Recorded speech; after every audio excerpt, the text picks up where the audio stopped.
Hey everybody, this is something a little different. What you see here are two Stromberg-Carlson bells. These are model number TLB-6, and these are very interesting, I will say. For one, they aren't technically fire alarm devices. Um, these are advertised as remote telephone bells. So they could be considered fire alarm devices, but I think that I would really consider these as more general signal devices. So, this is not the first time you have seen Stromberg-Carlson mentioned on this channel before, actually. Um, a long time ago, when I was in elementary school, the school that I used to go to had a bunch of bells installed that they didn't actually use. They used, it was a Westminster chime tone over the PA system that they used, but the bells were still there installed. And the bells that they had were these Stromberg bells. They were gray, like this exact shade of gray. They had a label in the center, and it said Stromberg it was like blue and silver color scheme on the label. And it said Stromberg in like big capital block lettering around the bolt in the center. And they were model number M18070A, I believe.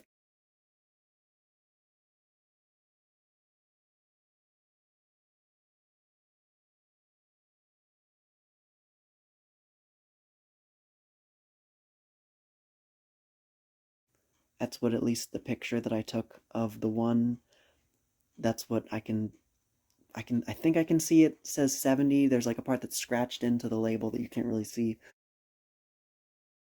But yeah. Anyway, those I have been searching for any other examples of those for years and years and years. I'm saying at least 15 years here probably I've been searching. And there is another school that has them up in Massachusetts. I can't remember. I actually don't think I ever was told what the school was called, but it's up in Massachusetts. They were spotted by another collector. And those and the ones at my elementary school are the only places we know that these exist. They are incredibly rare. They are probably, I don't know, I would probably say they're the rarest bells that are out there. Um, yeah, the only two pictures that exist of them online are from me and that other collector. So, these are just a little bit different. These are not Stromberg labeled, they are actually Stromberg-Carlson. And if you don't know, Stromberg-Carlson actually was a telephone company back in they've been around for a while, since like the early 20th century, or even the late 19th century, I think. They've been around for a very long time.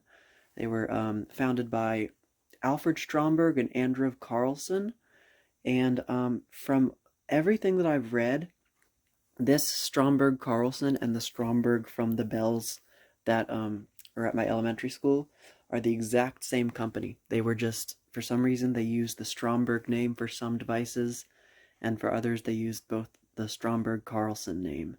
Um, Now I think this is labeled Stromberg-Carlson again because these are for use with telephone. Um, I'm still looking for any devices that are just labeled by Stromberg, but now the bells themselves, this one I actually got first. I got this one a little earlier. Found it on eBay. I scooped it right up. It's in pretty rough condition, as you can see. It's got all this paint around the base, and the label right there is kind of missing. I did clean it up as best I could. It still doesn't look great, but definitely, it's all there at least. This other one here I got more recently. This was also an eBay find, and what's funny is this one actually, I found this one on eBay. I don't know if it was listed, but I found it the exact same day that I bought this one. So I decided to make an offer on this one too, and sure enough, got accepted, and so like a couple days later, they both arrived, so here they are. Now this one was, I don't know if it's new old stock or just they kept the box with it, because it clearly was used. Like, it has wires attached in there, and like it's got all these scratches on it, so I don't know. They just kept the box for some reason. But here's the label. Stromberg-Carlson, a division of General Dynamics Corporation. I didn't even notice that. That's interesting. I wonder if they also were like around when they were just producing the fire alarms, just labeled Stromberg.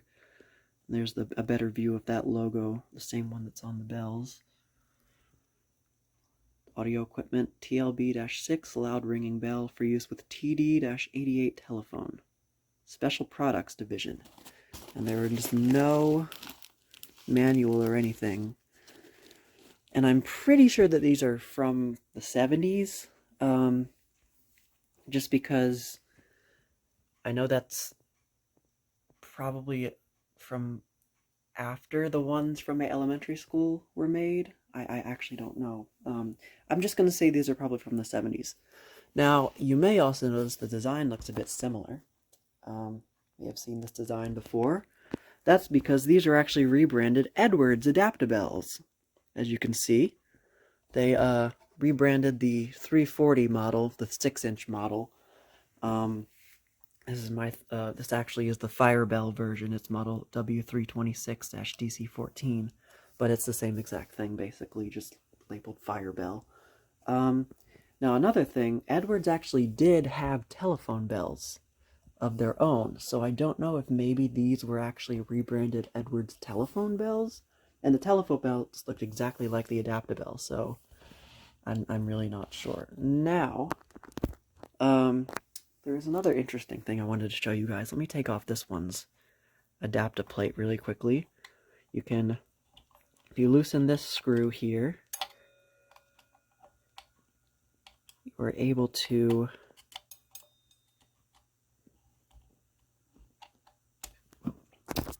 take off this back plate here.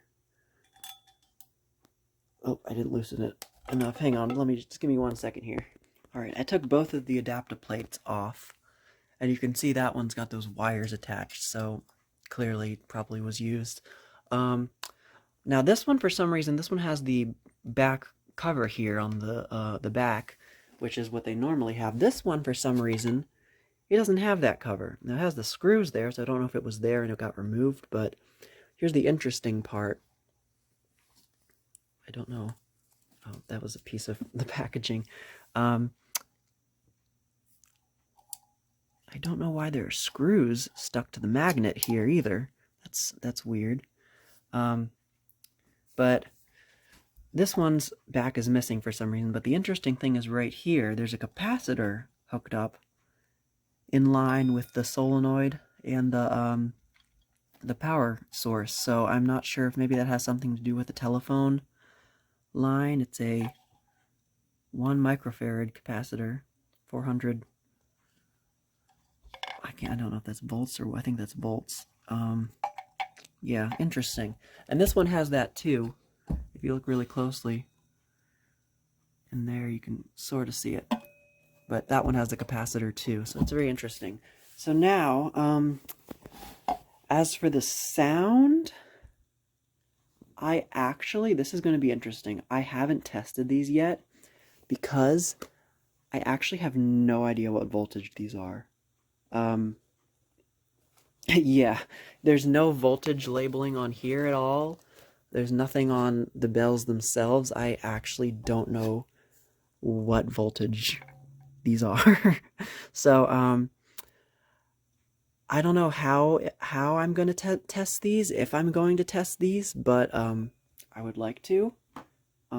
So that may be what you'll see next, and if not, thanks for watching. Alright, always a story to tell. So, I could not figure out what voltage these were. I had a little bit of a hint, and I'll get to that in a minute, but I didn't want to, like, blow them up first. So, I first decided to try to run them off of, or actually I ran this one first off of this Edwards number 879 transformer. and that gave it 14 volts about. And when I powered it up off of that, it only hummed just a little bit, like it was a very slight hum. So I figured, okay, well that means that the solenoid works. So I thought, well, I don't have any other like transformers or anything that can lower the voltage like between 14 volts and 120 volts. So I just decided, you know, what the heck, I'll run it off of 120 volts. And so I flipped that switch, and sure enough, these things are indeed rated for 120 volts. So put this aside. Now, actually, the hint that I got was those Edwards telephone bells that I mentioned, which actually on the labels are labeled rated at 120 volts. So I figured that most like telephone lines, I think the ringing, the voltage they go to when they're ringing is like 90 volts or so, which I guess is close enough.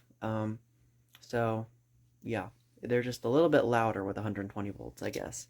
I just didn't want anything to explode because I was kind of worried about that big capacitor in there. But it's rated for 400 volts, I think, so we should be fine. So I'm going to ring the one in the worst condition first.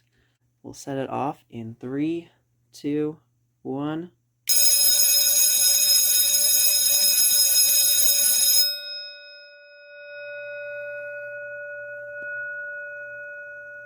Very, very, very loud, and a lot of reverberation. I'll do like a code 3 now, I guess. Whoops.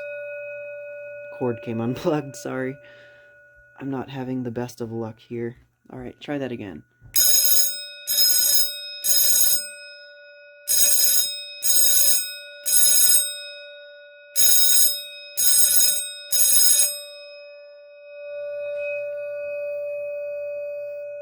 Nice sound.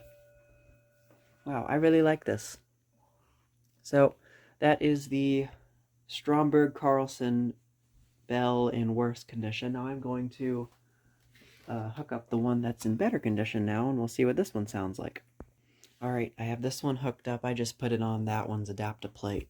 Here's the Adaptaplate from this one. So, once again, let's test this one in 3, 2, 1.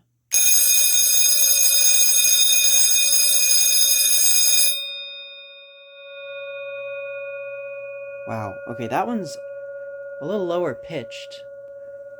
And that one's a lot louder, actually. Ow, that actually hurt my ears. It's got some weird, like, harmonics there. That's strange. But still, it's a really nice sound. So let's do a code 3 with this one as well.